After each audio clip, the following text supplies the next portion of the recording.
నమస్తే, welcome to Yoyo cine talkies.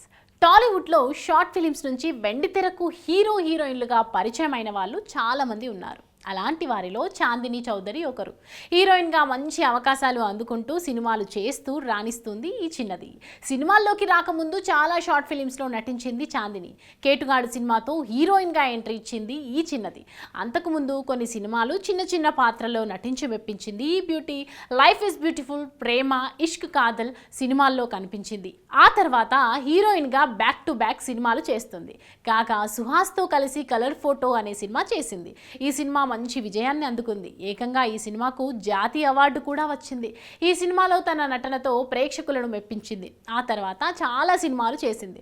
రీసెంట్గా గామి అనే సినిమాతో హిట్ అందుకుంది ఈ బ్యూటీ. అయితే చాందినితో పాటు షార్ట్ ఫిలిమ్స్ నుంచి సినిమాల్లోకి వచ్చిన వారిలో రాజ్ తరుణ్ కూడా ఒకరు.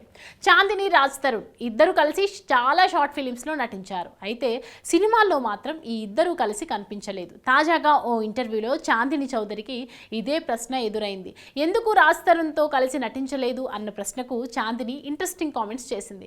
రాజ్ తరుణ్తో కలిసి నటించకపోవడానికి ప్రత్యేక కారణం అంటూ ఏదీ లేదు. రాజ్ తరుణ్తో కలిసి నటించడానికి ఆఫర్స్ రాలేదు. కొన్ని సినిమాల్లో రాజ్ తరుణ్కు జోడీగా ఛాన్సులు వచ్చాయి. కానీ అనుకోని కారణాల వల్ల ఆ సినిమాలు చేయలేదు. రాజ్ తరుణ్ నటించిన మొదటి 3 సినిమాలు హీరోయిన్గా నన్నే సంప్రదించారు. కానీ అనుకోకుండా అవి చేయడం కుదరలేదు. అంతకు మించి ఏ కారణం లేదు. ఇప్పటికీ మేమిద్దరం టచ్లోనే ఉంటాం అని చెప్పుకొచ్చారు చాందిని చౌదరి. ప్రస్తుతం చాందిని చౌదరి ఏవం అనే సినిమా చేస్తుంది. ఈ సినిమాలో పోలీస్ ఆఫీసర్గా కనిపించనుంది. అలాగే మ్యూజిక్ షాప్ మూర్తి అనే సినిమాలోనూ నటిస్తుంది. ఈ సినిమాలు త్వరలోనే ప్రేక్షకుల ముందుకు రానున్నాయి. Hi, hello. మెస్మరైజ్ చేసే మూవీ ముచ్చట్లు, రిలీజ్ అయిన వెంటనే రివ్యూస్, మీ అభిమాన తారల రియల్ స్టోరీస్, సినిమా సమాచారం ఏదైనా క్షణాల్లో మీ చెంతకు. మరింకెందుకు ఆలస్యం, యోయో సినీ టాకీస్ ని సబ్స్క్రైబ్ చేసుకోండి.